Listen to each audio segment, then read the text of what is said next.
नमस्कार दोस्तों, ये कहानी है एक माँ की जो अपने बेटे को बहुत प्यार करती है।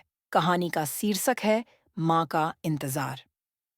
दोस्तों, गांव के किनारे बना वह छोटा सा कच्चा घर, जहां हर सुबह सूरज की किरणें खपरेल की छत से छनकर अंदर आती, सुमित्रा के संघर्ष की गवाह था। खेतों में काम करने वाली सुमित्रा सुबह से शाम तक मेहनत करती। उनकी जिंदगी का एक ही उद्देश्य था, अपने बेटे रवि को बेहतर भविष्य देना। रवि नटखट लेकिन बहुत समझदार बच्चा था। जब भी सुमित्रा खेतों में काम करती, वह उनके पास बैठकर कहानियां सुनता। माँ, ये राजा रानी की कहानी में रानी हमेशा इतनी मेहनत क्यों करती है? रवि ने मासूमियत से पूछा। सुमित्रा हंसते हुए जवाब देती, क्योंकि रानी अपने राजा और राजकुमार को खुश रखना चाहती है। रवि तुरंत कहता, माँ, तुम भी रानी हो और मैं तुम्हारा राजकुमार। मैं बड़ा होकर तुम्हें खुश रखूंगा। यह सुनकर सुमित्रा के आंसू छलक पड़ते। वह रवि के सिर पर हाथ फेरते हुए कहती, हाँ बेटा, तू मेरा राजकुमार है। बस मुझे इतना वादा कर कि तू पढ़ाई में मेहनत करेगा। अपने पति महेश के गुजर जाने के बाद सुमित्रा ने अपने छोटे से खेत को संभाला। बारिश के अभाव में कभी फसल खराब हो जाती, तो कभी साहूकार का कर्ज सिर पर चढ़ जाता। लेकिन सुमित्रा ने रवि की पढ़ाई में कभी कोई कमी नहीं आने दी। गांव में हर कोई उनकी तारीफ करता। पड़ोस की कमला अक्सर कहती, सुमित्रा, तेरी मेहनत और रवि की लगन को देखकर लगता है कि वो एक दिन बड़ा आदमी बनेगा। से पानी खींचता और फिर गीली मिट्टी से बने चूल्हे पर रोटी बनते देखता। यह गरीबी थी, लेकिन रवि के लिए यही खुशहाल जीवन था। रवि ने गांव के स्कूल की पढ़ाई पूरी कर ली थी। अब उसे शहर के कॉलेज में दाखिला लेना था। यह सुमित्रा के लिए गर्व का क्षण था, लेकिन उनके दिल में बेटे से दूर होने का दर्द भी छुपा था। जब रवि के जाने का दिन आया, तो सुमित्रा ने खुद अपने हाथों से उसका सामान बांधा। उसने रवि के लिए अपनी बचत से एक नया बैग और जूते खरीदे थे। माँ, तुम्हें मेरे लिए इतने पैसे खर्च करने की क्या जरूरत थी? रवि ने कहा। बेटा, तेरा हर सपना मेरा सपना है।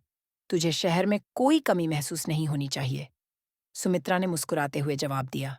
गांव के बस अड्डे पर खड़े होकर जब रवि ने विदा ली, तो सुमित्रा ने अपनी आंसू भरी आंखों से उसे जाते हुए देखा। उन्होंने अपने दिल को समझाया, यह दूरी तो उसके अच्छे भविष्य के लिए है। शहर की चकाचौंध ने रवि को मंत्रमुग्ध कर दिया। कॉलेज में पढ़ाई के साथ साथ उसने कई दोस्त बनाए। धीरे धीरे वह माँ के फोन और चिट्ठियों का जवाब कम देने लगा। उसकी दुनिया अब नई थी। एक बार सुमित्रा ने फोन किया, बेटा, तेरा खाना पीना ठीक से हो रहा है ना? रवि ने झुंझलाते हुए कहा, माँ, मैं अब बड़ा हो गया हूँ। हर बात पर चिंता मत किया करो। सुमित्रा ने हल्के स्वर में कहा, मैं तो बस तेरा हाल चाल जानना चाहती थी। तू खुश रहना बेटा। रवि ने पढ़ाई पूरी कर ली और एक बड़ी कंपनी में नौकरी हासिल कर ली। उसकी मुलाकात रितु से हुई, जो एक बड़े शहर की पढ़ी लिखी और स्वतंत्र विचारों वाली लड़की थी। दोनों ने जल्द ही शादी कर ली। रवि ने शादी की खबर माँ को फोन पर दी। माँ, मैंने रितु से शादी कर ली है। वह बहुत अच्छी लड़की है। सुमित्रा खुश तो थीं, लेकिन उनके मन में यह कसक थी कि उन्होंने बहू को देखा तक नहीं। रितु को गांव की सादगी पसंद नहीं थी। जब सुमित्रा ने शहर में उनके साथ रहने की इच्छा जताई, तो रितु ने साफ मना कर दिया।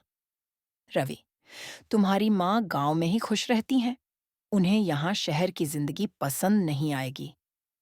रवि ने माँ को समझाते हुए कहा, माँ, अभी तुम्हें गांव में ही रहना होगा। मैं जल्द ही कुछ व्यवस्था करूंगा। सुमित्रा ने यह सुनकर दिल पर पत्थर रख लिया। कुछ सालों बाद रवि माँ को वृद्धाश्रम ले जाने का बहाना बनाकर गांव पहुंचा। माँ, मैं तुम्हें एक बहुत अच्छी जगह लेकर जा रहा हूँ। वहां तुम्हारा खूब ख्याल रखा जाएगा, रवि ने कहा। सुमित्रा को लगा कि बेटा उन्हें अपने साथ रखेगा। उन्होंने खुशी खुशी अपने पुराने कपड़े समेटे। लेकिन जब वह वृद्धाश्रम पहुंची, तो उनका दिल टूट गया। यह कौन सी जगह है बेटा? सुमित्रा ने आंसुओं से भरी आंखों से पूछा। माँ, ये एक अच्छी जगह है। मैं तुम्हें जल्दी लेने आऊंगा, रवि ने जवाब दिया और वहां से चला गया।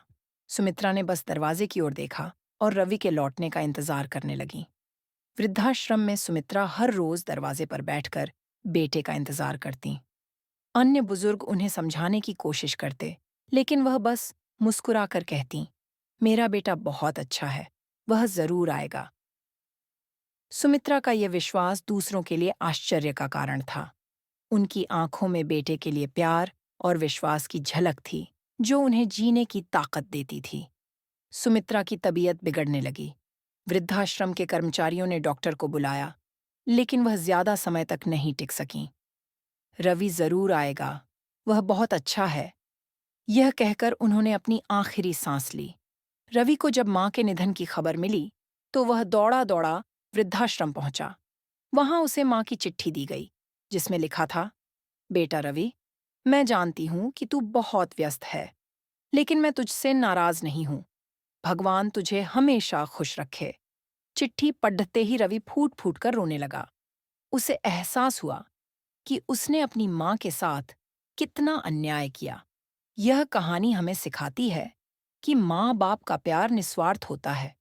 उन्हें अकेला छोड़ देना हमारे कर्तव्यों से मुंह मोड़ना है। माता पिता का सम्मान और ख्याल रखना हर बच्चे का कर्तव्य है। दोस्तों, वीडियो कैसी लगी कमेंट में बताएं। वीडियो को लाइक शेयर और चैनल को सब्सक्राइब करना ना भूलें। धन्यवाद।